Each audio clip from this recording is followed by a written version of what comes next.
దేవునికి మహిమ కలుగునుగాక. ప్రభునందు ప్రియమైన దేవుని బిడ్డలారా, అందరికీ ప్రభువైన యేసుక్రీస్తు నామంలో శుభాభివందనాలండి.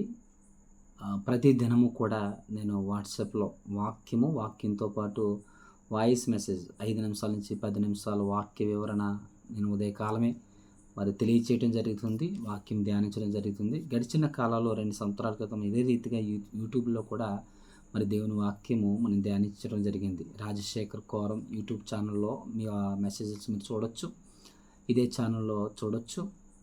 మరొకసారి ఈ రీతిగా దేవుని వాక్యము ధ్యానించాలని ఉదయకాలము ఈ రీతిగా దేవుని మాటలు ధ్యానించి ప్రతిదినం కూడా దేవుని చిత్తమైతే ప్రతిదినం కూడా ఈ రీతిగా ధ్యానించాలని దేవుని ప్రేరేపణతో ముందుకు రావడం జరిగింది. మంచిది ప్రియులారా, దేవుని వాక్యము ధ్యానించుకుందాం. మరొక రోజులోనికి అడుగుపెట్టించిన దేవాది దేవుని మనం స్తుతించబద్దులమైందాం. దేవుని స్తుతిస్తూ దేవుని వాక్యము ధ్యానించుకుందాం. యెహోషువ గ్రంథము 1వ అధ్యాయము 6వ వచనం చదువుకుందాం. యెహోషువ గ్రంథము 1వ అధ్యాయము 6వ వచనం. నిన్ను విడువను, నిన్ను ఎడబాయను, నిబ్రము కలిగి ధైర్యముగా నుండుము.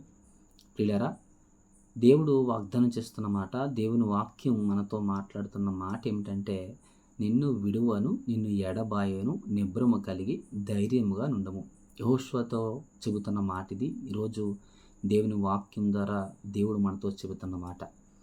నేను నిన్ను విడిచిపెట్టను అంటున్నాడు. చాలామంది పిల్లరా, దేవుడు వారిని విడిచిపెట్టాడు అనుకుంటారు. అది తప్పు. దేవుడు మనుషులను విడిచిపెట్టగానే మనుషులే, మానవుడే దేవుని విడిచిపెడుతున్నాడు. మానవుడే దేవునికి దూరం అయిపోతున్నాడు. మానవుడే దేవుని సన్నిధికి, దేవుని మాటకు, దేవుని వాక్యానికి లోబడకుండా దూరం అయిపోతున్నాడు. కానీ దేవుడు మాత్రం మానవుని విడిచిపెట్టడు. విడిచిపెట్టని దేవుడు అంటున్నాడు. దేవుడు వాగ్దానం చేస్తున్నాడు, నేను నిన్ను విడువను అంటున్నాడు. అంతేకాదు, నేను నిన్ను ఎడబాయను అంటున్నాడు. మనుషులు ఒకవేళ మనం ఎడబాయొచ్చేమో కానీ, మనుషులు మనల్ని విడిచిపెట్టొచ్చేమో కానీ, మనుషులు ఒకవేళ మనం దూరం చేసుకొచ్చేమో కానీ, దేవుడు మాత్రం నేను విడిచిపెట్టను అంటున్నాడు, నిన్ను ఎడబాయను అంటున్నాడు. ఈరోజు నువ్వు దేవుడు నిన్ను విడిచిపెట్టేసాడని బాధపడుతున్నావేమో, దేవుడు నిన్ను ఎడబాసాడని బాధపడుతున్నామో కానీ, నీవు దేవుని విడిచిపెట్టావు. నీవు దేవుని సన్నిధిని విడిచిపెట్టావు, దేవుని వాక్యాన్ని విడిచిపెట్టావు, దేవుని మాటను విడిచిపెట్టావు. ఒకసారి దేవుని వైపు తిరుగు.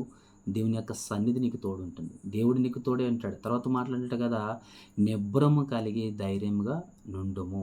ఏ విషయంలో అయితే నువ్వు భయపడుతున్నావో, ఏ విషయంలో అయితే భీతి చెందుతున్నావో, ఏ విషయంలో అయితే కృంగిపోతున్నావో, వేదన చెందుతున్నావో, బాధపడుతున్నావో, సమస్యలు గుండా వెళ్ళి నువ్వు కృంగిపోతున్నావో, ప్రియులరా, నువ్వు ఈ సమస్యను, నీ కష్టం, నీ బాధను, నీ వేదనను దేవునికి చెప్పగలిగితే దేవుడు నీ గొప్ప ధైర్యాన్ని ఇస్తాడు. ఏమంటే తెలుసా దేవుడు, నిబ్బరము కలిగి ధైర్యముగా ఉండు.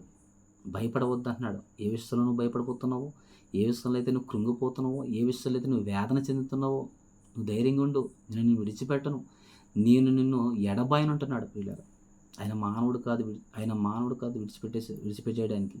ఆయన మానవుడు కాదు నిన్ను ఎడబాయడానికి. ప్రియులారా, కనుక దేవుడు నిన్ను విడిచిపెట్టను అంటున్నాడు, ఎడబాయను అంటున్నాడు, నిబ్బరం కలిగి ధైర్యం ఉండమంటున్నాడు. ఈరోజు నీకు ధైర్యం కావాలంటే ఏ విధంగా వస్తుందో తెలుసా? దేవుడితో గడపడం ద్వారా, దేవునికి ప్రార్థించడం ద్వారా, దీని సమస్యను దేవుడికి చెప్పుట ద్వారా, నీ బాధను, నీ బలహీనతను దేవునికి చెప్పుట ద్వారా నీకు గొప్ప ధైర్యాన్ని దేవుడు నీకు అనుగ్రహిస్తాడు. నువ్వు మౌనం ఉండి ప్రార్థన చేయకుండా ఉంటే నీకు ధైర్యం రాదు. మౌనం ఉండి దేవుని వాక్యం ధ్యానించకుండా, దేవుని వాక్యానికి లోబడకుండా, దేవుని వాక్యానికి వినకుండా నీకు ధైర్యం రాదు. ఎందుకంటే వాక్యంలో శక్తి ఉంది. దేవునితో గడపడం ద్వారా శక్తిని పొందుకుంటాం, ధైర్యాన్ని పొందుకుంటాం.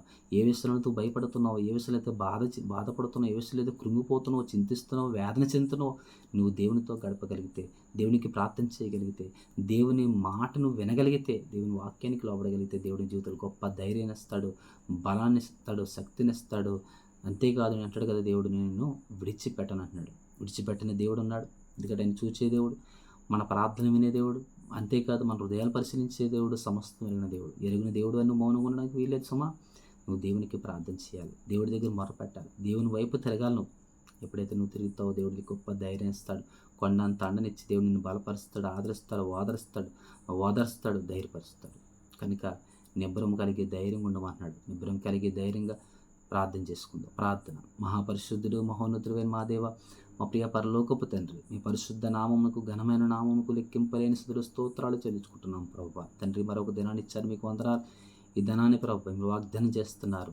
నిబ్బరము కలిగి ధైర్యంగా ఉండమని, నేను విడువను, నేను ఎడబాయను, నిబ్బరం కలిగి ధైర్యంగా ఉండమని వాక్యం సెలవిస్తుంది. అవును తండ్రి, మా ఆధ్యాత్మిక జీవితాల్లో ప్రభు మీరు మమ్మల్ని విడువక ఎడబాయకనైనా మరి మాకు ధైర్యాన్ని ఇస్తూ ముందుకు సాగిస్తున్నాం, నడిపిస్తున్న విధానం బట్టి నీ స్తోత్రాలు చెల్లించుకుంటున్నాం. ఆనాడు యెహోషువ నాయకుడితో చెబుతున్నారు, ఈనాడు మాతో కూడా చెబుతున్నారు. ధైర్యంగా ఉండమంటున్నారు ప్రభు. అట్టి ధైర్యాన్ని మీరు మాకు అనుగ్రహించండి. ఎందరైతే భయపడుతున్నారో, ఎందరో భయంలో గురి చెందుతున్నారో, ఎందరైతే భయంతో ఉన్నారో, ఎవరిదరైతే ప్రభు సమస్యలు వలయాలు ఉన్నారో ప్రభు, వారందరూ మీ సన్నిధిలో మీకు మొరపెట్టి ప్రభు మిమ్మల్ని విడిచిపెట్టకుండా, మిమ్మల్ని ప్రభు మీరు మమ్మల్ని ఎడబాయకుండా మీ వైపుండి ప్రభు మీరు ఇచ్చే నాయన ధైర్యమును పొందుకోవడం సహాయం దయచేయండి. ఎందరైతే ప్రార్థన అవసరాలు అడిగినారు, ప్రార్థన అవసరాలు జవాబులు దయచేయండి, కృప చూపించమని సమస్త మహిమ ఘనత ప్రభావం చెల్లించుకుంటూ యేసయ్య వారి నామమున ప్రార్థన వేడుకొచ్చున్నాం తండ్రి, ఆమేన్. అందరికి వందనాలండి.